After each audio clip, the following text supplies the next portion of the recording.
Pronto? É. Bom dia. Bom dia. Eu saúdo a todos com a paz de Jesus Cristo. Amém, né, irmão? Vamos dar início à nossa escola bíblica dominical. Deixa eu ver se eu tenho aqui. Vamos cantar. Qual é o número do. Deixa eu ver se tem aqui. Tem. 135. Vamos colocar de pé, vamos orar.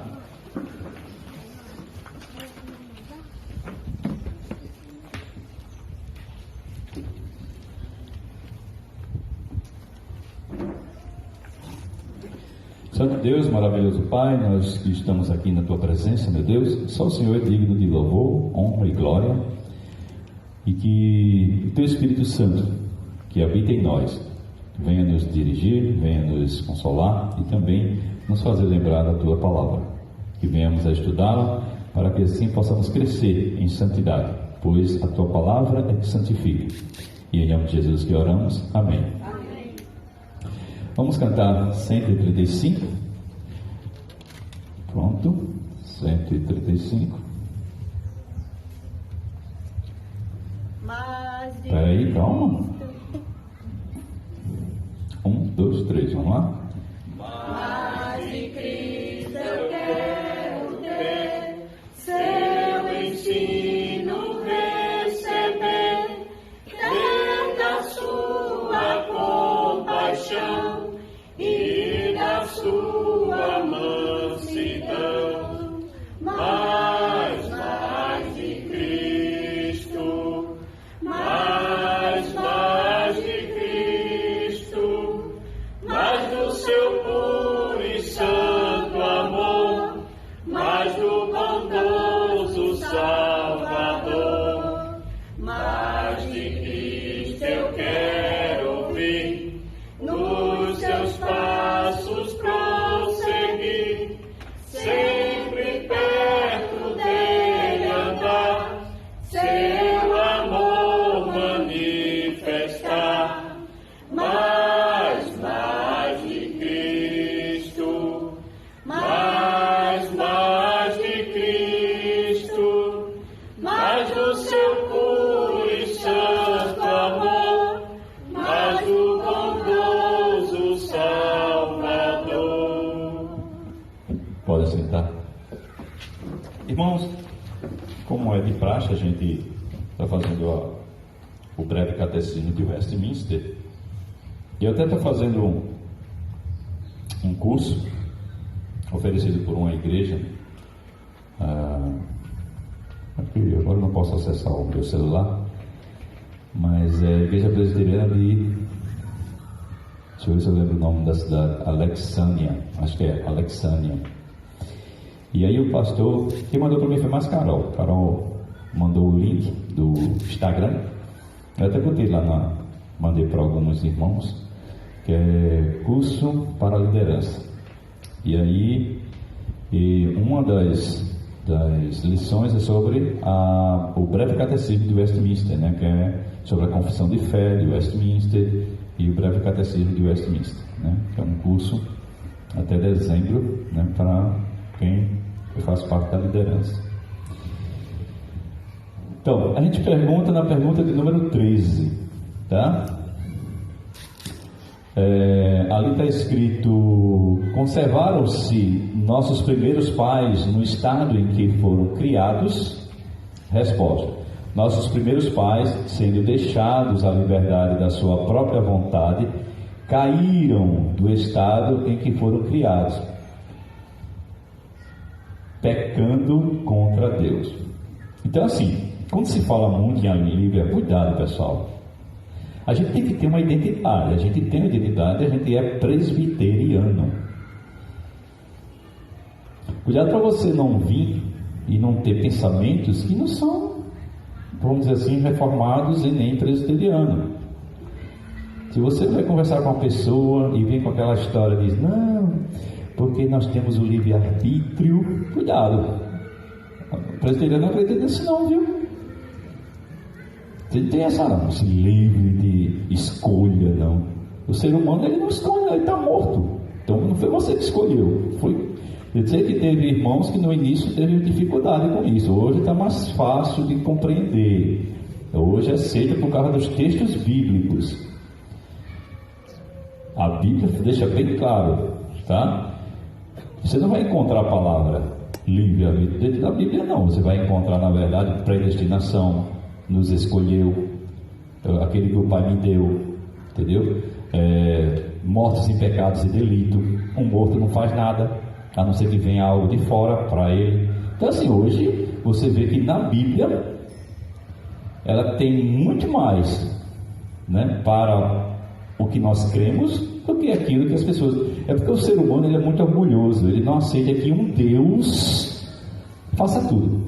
Ele tem que estar ali participando das coisas, entendeu? É por isso que muitas vezes eles pensam que tem que conquistar a pessoa, que convencer a pessoa. Não tem que convencer nada. A Bíblia fala, é o Espírito que convence do pecado e da justiça. Não é você que tem que convencer a pessoa, não. Tá? Então a gente não convence, a gente prega. Paulo, quando pregava, depois o Espírito vinha e convencia, mas precisava da pregação. Então, assim, é para não deixar a gente tão preguiçoso também, né? E houve um erro, viu? Houve um erro por muito tempo do entendimento com relação a João Calvino. Hoje os livros didáticos, eles pregam, eles falam lá, eu já vi alguns livros de história que falam que o único ponto que eles enfatizam quando fala da reforma protestante, quando chega na parte de João Calvino, é que João Calvino falava que as pessoas que nasceram para ser ricas, serão ricas, né? E depois os pobres continuam pobres. A Bíblia, o livro didático fala isso, mas não foi isso. E foi um erro também de muitos presbiterianos entender o seguinte: já que estão predestinados, Deus vai converter, então eu vou cruzar os braços, eu vou esperar. Não. Então houve realmente, algumas pessoas entenderam errado os escritos de Calvino, as pessoas entenderam errado as passagens sobre predestinação. Deus já tirou de nós vamos dizer assim, o trabalho de levar a mensagem. Não foi isso que ele falou, né? Quando falou sobre predestinação lá em Efésios, né? Antes de conhecer Efésios, deixa eu logo lá.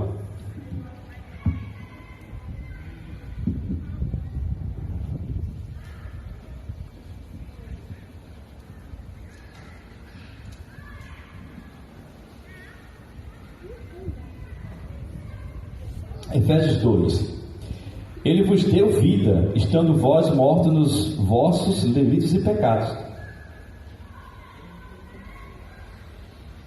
Foi a primeira pregação do pastor Fernando aqui, quando ele veio, oferecido pelo pastor Davi. Ele estava visitando o pastor Davi, né? Quando ele só estava visitando, aí ele ligou aqui.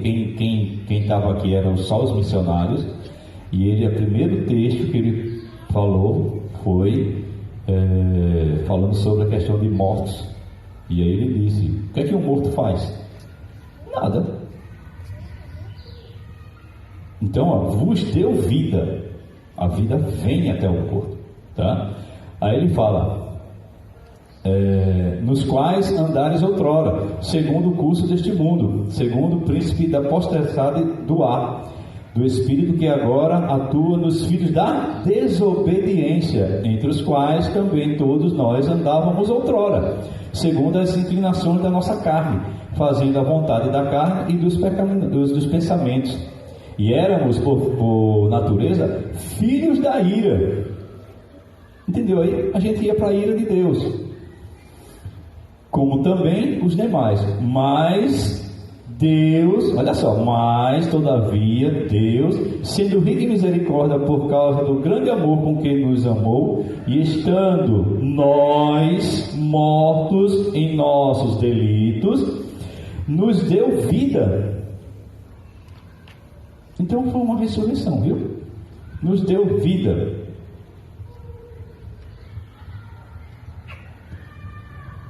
Juntamente com Cristo, pela graça sois salvos, e juntamente com Ele nos ressuscitou. Olha só, a primeira ressurreição da gente.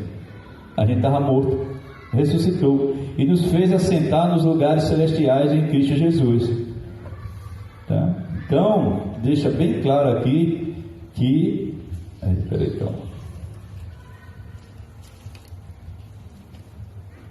que a gente estava morto, que a gente precisou de vida, e essa vida veio por meio de Jesus Cristo. Então, a gente não tem participação, vamos dizer assim. Alguém pregou para nós, e essa pregação, o Espírito chegou e disse assim: ó, você está morto, tu precisa de vida, e essa vida veio por meio de Cristo. Entendeu aí? Então, pessoal, né? Muito cuidado, a gente crê nisso aqui.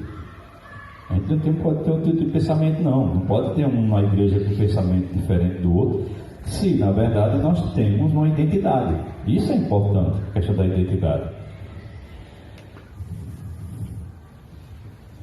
Cuidado, muitas vezes as pessoas começam a assistir pregadores no YouTube e veja bem o que você vai assistir. Ele pode ter uma doutrina, vamos dizer assim, que pode levar você ao erro e ao engano, tá bom?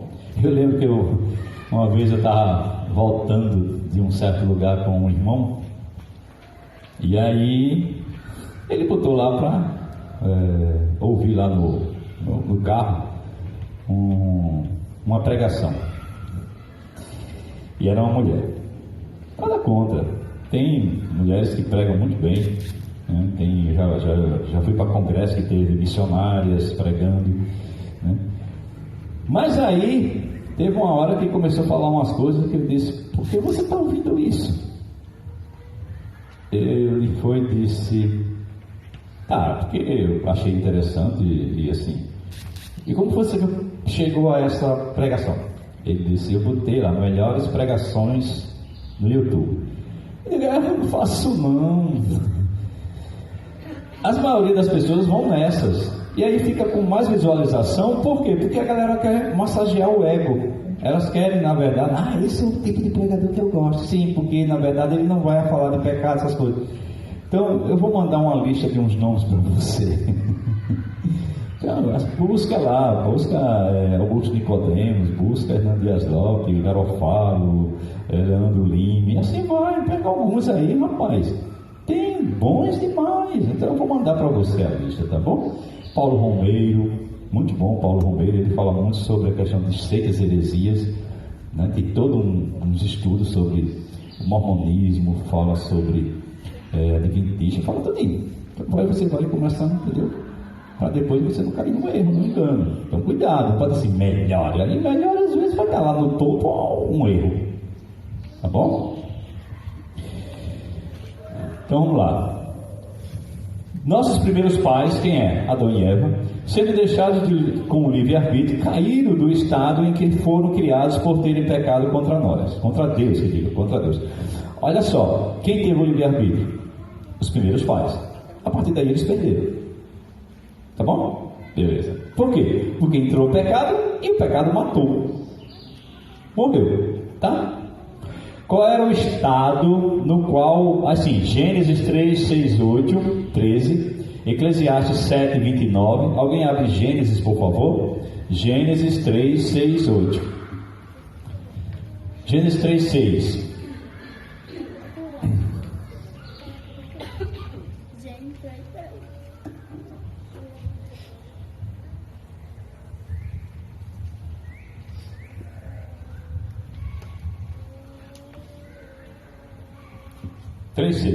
Alguém lê, por favor?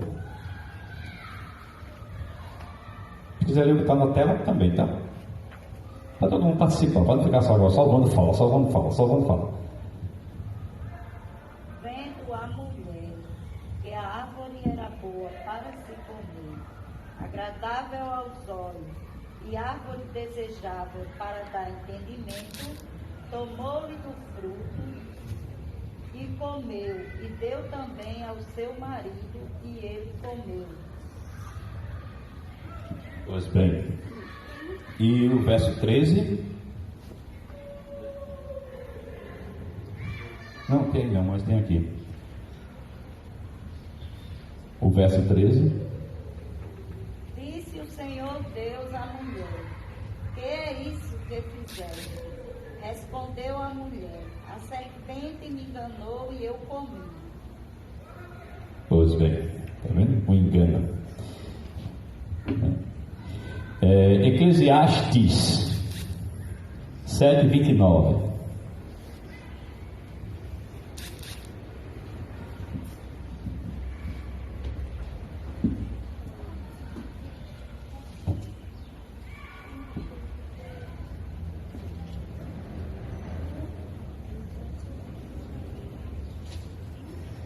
Eclesiastes 7:29. Vede isso tão somente. Achei que Deus fez ao homem reto, mas ele estava muitas intenções. Isso. Fez o homem reto, mas se meteu na astúcia. Tá? E 2 Coríntios 11:3.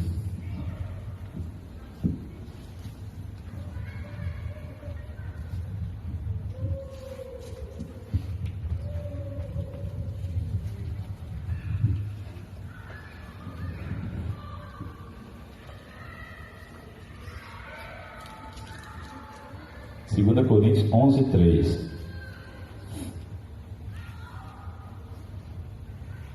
De fato, eu vos louvo, porque em tudo vos lembrais de mim, e restandes as tradições, assim como vou lhes entreguei. Mas eu sei o que? Assim como a serpente enganou a Eva com a sua astúcia, assim também seja corrompida a vossa mente e se aparte da simplicidade e pureza devidas a Cristo. Pois é, do mesmo jeito, cuidado, viu? Para você que acha que está de pé, olhe, tá bom? Porque aí o diabo ele fica ao redor, tentando uma brecha para que a gente possa cair, tá? Vamos lá para algumas perguntas. Qual era o estado no qual o homem foi criado? O estado era de inocência, o estado no qual Deus havia colocado o homem e no qual ele tinha comunhão pura com Deus. O que quer dizer livre-arbítrio? O livre-arbítrio é a liberdade de escolher ou recusar por vontade própria, sem nenhum embargo ou força de quem quer que seja. Então, foi o que Deus fez. Pode comer de todas as árvores aqui, mas aquela árvore ali do bem e do mal, né? Do conhecimento do bem e do mal, não. Então o problema não foi a árvore em si, não foi o fruto. O pessoal fala maçã, nem sabe se foi uma macieira, se foi uma bananeira, se foi uma jaqueira. Não, naquela região não tem jaca nem banana, né? Então chega mais próximo de uma oliveira de azeitona, não a oliveira que a gente conhece aqui, tá? Não é aquela oliveira daqui não, de lá, que faz a azeitona. Então era mais fácil, uma tâmara também pode ser, né? Porque são árvores do deserto. Aquela região ali, perto do Iraque, onde ficava o Éden, é uma região árida. Então o tipo de fruta tem que ser uma fruta mais árida, né? Próxima. Não tinha. Aí as pessoas falam, maçã, que é vermelho, que é pecado, que não. O negócio foi, desobedeceu. Não foi a fruta em si, foi uma desobediência, a busca, né? Um engano. Nossos primeiros pais eram capazes de seguir o caminho da perfeita obediência a Deus? Sim, eles tinham perfeito conhecimento e eram santos no coração porque Deus os havia feito assim. Como foi possível então que o homem pecasse? Foi possível porque na criação o homem tinha uma liberdade tanto para o bem como para o mal. Sua disposição natural era para o bem, mas porque ele era uma criatura mutável, sujeita a mudança, mediante a tentação, ele se submeteu ao mal. Então foi tentado. Tá? Ele foi tentado. Qual é o estado do homem hoje com respeito ao livre-arbítrio? Vamos ver, né? Uma distinção deve ser feita quanto ao tipo de homem. O homem não regenerado, ao cair no estado de pecado, perdeu inteiramente todo o poder quanto e qualquer bem espiritual que o acompanhe à salvação, de sorte que não pode converter-se ou mesmo preparar-se para isso. Então, até quando a gente fala assim, não, eu me converti, até está errado. Eu fui convertido. Entendeu? Não fui eu. Entendeu? Tanto é que todo mundo aqui que passou pela conversão, logo no início ficou meio atônito assim, porque eu estou tendo essa vontade. O que é que me faz eu me sentir atraído? É sério, depois que você pensa mais uma coisa, papai, faça um pensamento assim, né?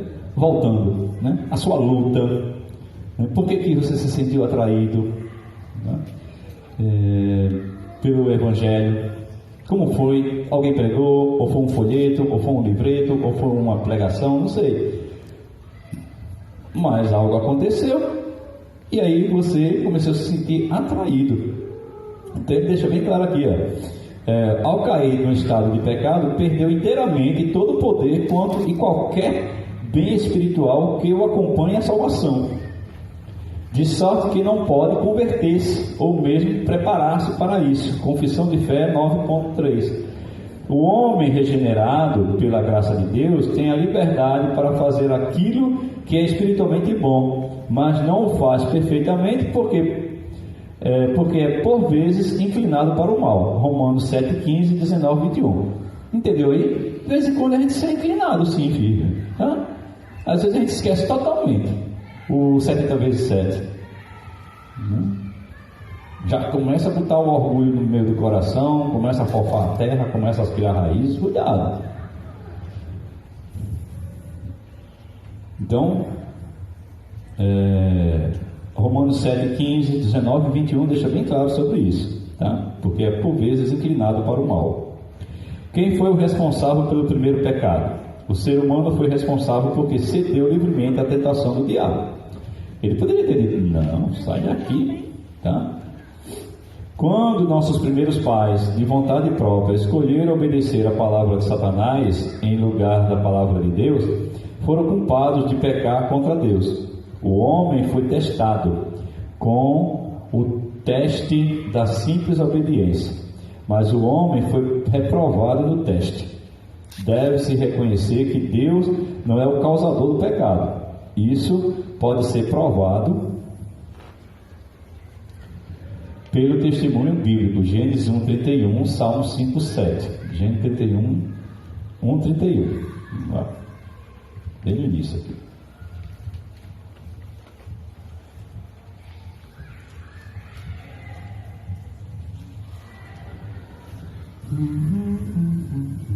Viu Deus que tudo o que fizera, o quanto fizera, e eis que era muito bom. Houve tarde e manhã o sexto dia. Então, tudo era bom e perfeito. E Salmo 5:4. Salmo 5.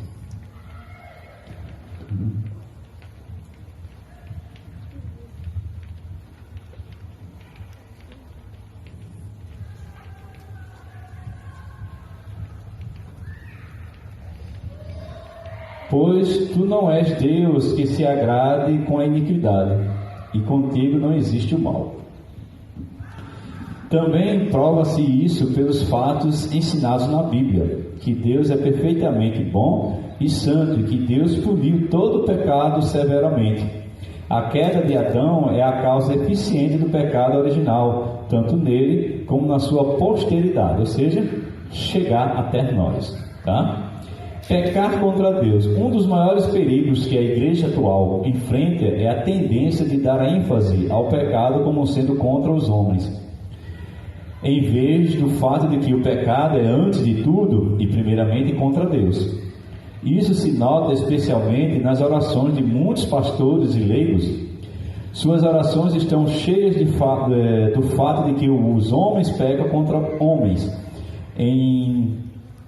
de uma forma social, mas estão quase vazias do fato primário de que os homens pecam contra Deus.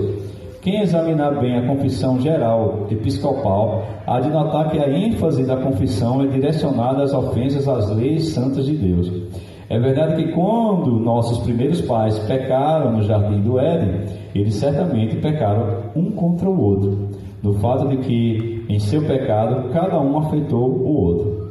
E seu pecado certamente afetou toda a raça humana, ao ser transmitido naturalmente a todos. Mas o importante de nossa pergunta do catecismo é que Adão e Eva pecaram contra Deus.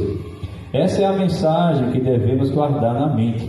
Essa é a mensagem que precisamos nos lembrar ao viver nossa vida diária perante Deus como cristãos salvos pela graça. Nossa dificuldade está, provavelmente, em que, embora saibamos que nossos pecados sejam contra Deus, não fazemos esforço suficiente para resistir, para vencer a tentação. Um pregador fiel da palavra de Deus dizia ao seu povo repetidas vezes: irmãos, vocês precisam praticar cautela em como viver perante o onipotente e soberano Deus. Thomas Goodwin dava 4 regras ao cristão com respeito a manter distância de pecar contra Deus. 1. Guardar-se dos maus pensamentos, porque eles contaminam o homem. Guardar-se das palavras más, porque as más conversações corrompem os bons costumes. Isso acontece muito em escola, viu? O menino e a menina crente que quer se sentir igual aos outros e se deixa levar pelas conversas. As más conversações corrompem os bons costumes. Quando você está no ambiente de trabalho, entendeu? Que você quer ser aceito pelos outros. Não. Eles estão nas trevas e você está na luz. E aí? Você vai se apagar, é? Eles vão soprar você? Pronto. Esse aqui já foi. Agora falta mais um. Não, você é o que é e acabou. Então, cuidado. As más conversações corrompem os bons costumes. E pouco importa o que eles falam de você. Porque, gente, pode não na cabeça de vocês. O mundo odeia os cristãos. Entendeu? Cuidado, eles torcem para que você caia. Quem aqui já não foi questionado? Ainda está na igreja? Já. Eu já fui várias vezes. Como se a igreja fosse só um momento. A gente de ser peregrino na terra é uma coisa. Mas a igreja não é um clube social que você tranca a matrícula e vai embora. Não. Então veja a torcida do mundo quando chega para você. Tu ainda está lá? Mas isso é por quê? Porque muitos se ofendem. O que está acontecendo muitas vezes na igreja, não busca resolver o seu problema e fica pulando de igreja em igreja, mas não resolve o problema ao qual ele pulou. Aí leva o problema para outra igreja, e leva para outra, e leva para outra, e leva para outra. O problema está nele, não está na igreja. Já aconteceu isso aqui, viu? Tem gente, porque eu senti no coração que Deus... Você, minha filha, Deus não manda não fazer um negócio desse não. Veja bem quem está falando no seu coração, viu? Tem um tentador que faz isso. Esse pessoal se deixa, né? Teve uma vez aqui que chegou, muitos anos atrás, um casal. Aí, não, porque a gente orou muito, como a gente vai morar por aqui, então a gente vai ficar aqui. Beleza, oramos muito, Deus mostrou, tá certo. Do nada, esse casal um dia chegou e disse que orou muito e Deus disse que era para sair. Aí Carol, às vezes eu preferia uma surra do que uma palavra do Carol, não é sério. Aí Carol disse: qual Deus que mandou vocês para cá e qual Deus que está tirando? Qual Deus que está falando a vocês hoje? Cuidado, não é Deus não. Nossa, eles não gostaram de ouvir isso, saíram, né? Pronto. Por quê? Alguma coisa de saíram, né? Ué, então que Deus mudou de ideia? Não, vocês vão ficar aqui. Não, eu me enganei. Olha só o que eles disseram: Deus se enganou, né? Vocês vão ficar aqui, não. É em outro lugar. Não. Ter cuidado com as más companhias, pois isso irá poluir o mundo, o homem, o ser humano. Ter cuidado com todas as ocasiões do abuso nocivo de coisas lícitas, pois elas também o farão impuro, porque esse é o meio de atrair a impureza do seu coração. Tais pensamentos são excelentes ajuda para nós ao lutarmos por viver para a glória de Deus. Também é excelente percebermos e lembrarmos que nossos pecados são contra o Deus Santo, aquele que assenta no trono dos céus. Então, muitas vezes, quando você tem certos pensamentos, certas atitudes, lembre, você não está tendo só contra o seu irmão, não. Você está indo contra Deus.